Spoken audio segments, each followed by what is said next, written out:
അസ്സലാമു അലൈക്കും.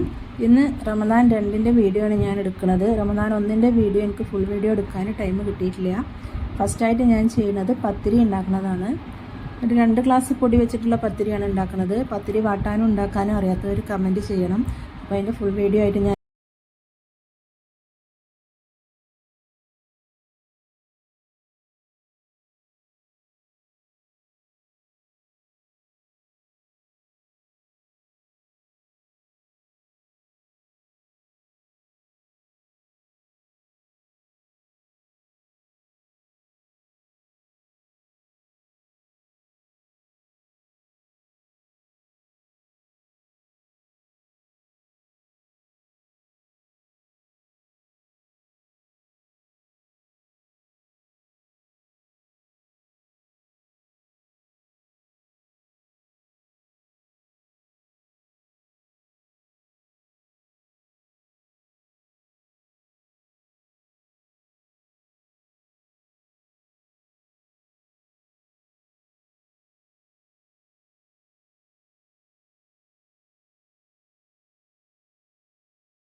ഈ പാല് നല്ലോണം ഒന്ന് തിളച്ച് റെഡിയായതിൻ്റെ ശേഷം നമുക്ക് കൂവപ്പൊടി ഒഴിച്ചു കൊടുക്കുക. കൂവപ്പൊടി ഞാൻ 1/2 ഗ്ലാസ് വെള്ളത്തിൽ 3 സ്പൂണ് കലക്കിയെടുത്തതാണ്. അതിന് ശേഷം ഞാൻ 1 ഗ്ലാസും കൂടി വെള്ളം ഒഴിച്ചു കൊടുക്കുന്നുണ്ട്. കൂവ വെന്ത് വരുമ്പോൾ നല്ല കട്ടിയാവും. അപ്പോൾ കട്ടി കുറച്ചുണ്ടാക്കിയാലേ ടേസ്റ്റ് ഉണ്ടാവുള്ളൂ, കാരണമാണ്. പിന്നെ ഞാൻ 2 സ്പൂൺ പഞ്ചസാരയാണ് അതിലേക്ക് ചേർത്ത് കൊടുക്കുന്നത്. ഇനി നമ്മൾ അടിയിൽ പറ്റാതെ നല്ലോണം ഇളക്കിക്കൊണ്ടേ ഇരിക്കണം, കൂവ കട്ടിയാവോളം. പിന്നെ ഞാനൊരു 3 ഏലക്കായാണ് ചേർത്ത് കൊടുത്തിട്ടുള്ളത്. 1 നുള്ളു ഉപ്പും ചേർത്തിട്ടുണ്ട്. ഇപ്പോൾ ഏകദേശം കൂവ വെന്ത് സെറ്റായിട്ടുണ്ട്. നല്ല തിക്കാവാതെ കുറച്ച് ലൂസായിട്ട് ഉണ്ടാക്കിയാലേ നല്ല ടേസ്റ്റ് ഉണ്ടാവുള്ളൂ. നമുക്ക് ദാഹത്തിനും ക്ഷീണത്തിനും ഒക്കെ നല്ലതാണ് കൂവ. പിന്നെ ഞാൻ 1 സ്പൂൺ വെളിച്ചെണ്ണയാണ് ചേർത്ത് കൊടുക്കുന്നത്. അതിലേക്ക് അണ്ടിയും മുന്തിരിയും മൂപ്പിച്ചെടുക്കുകയാണ്. നമ്മളെ കൂവ സെറ്റായിട്ടുണ്ട്, നല്ല ടേസ്റ്റാണ്. പിന്നെ മുട്ട ബജിക്കും മുളക് ബജിക്കുള്ള മാവാണ് ഞാൻ റെഡിയാക്കിയിട്ടുള്ളത്. അതൊന്നും ഡീറ്റെയിൽ ആയിട്ടുള്ള വീഡിയോ എടുത്തിട്ടില്ല.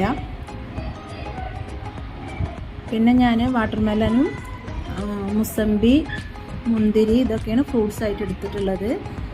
ഇഞ്ചിയും ചെറുനാരങ്ങയും കൂടി വെള്ളം കലക്കിയിട്ടുണ്ട്. അതൊന്നും ഡീറ്റെയിൽ ആയിട്ടുള്ള വീഡിയോ എടുത്തിട്ടില്ല. ഡീറ്റെയിൽ ആയിട്ട് വീഡിയോ ആവശ്യമുള്ളവർ കമൻറ്റ് ചെയ്യണം, അപ്പോൾ അതിനനുസരിച്ച് ഞാൻ ചെയ്യാം. എൻ്റെ വീഡിയോ കണ്ടിഷ്ടമായിക്കണമെന്നുണ്ടെങ്കിൽ എനിക്ക് വേണ്ടി സപ്പോർട്ട് ചെയ്യണം എല്ലാവരും.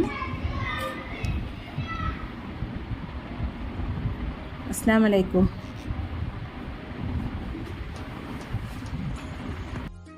എഡിറ്റ് ചെയ്തതിൽ മക്കളെ സൗണ്ട് ഉണ്ട്, ഡിസ്റ്റർബ് ആയിക്കണമെങ്കിൽ എല്ലാവരും ഒന്ന് ക്ഷമിക്കണേ.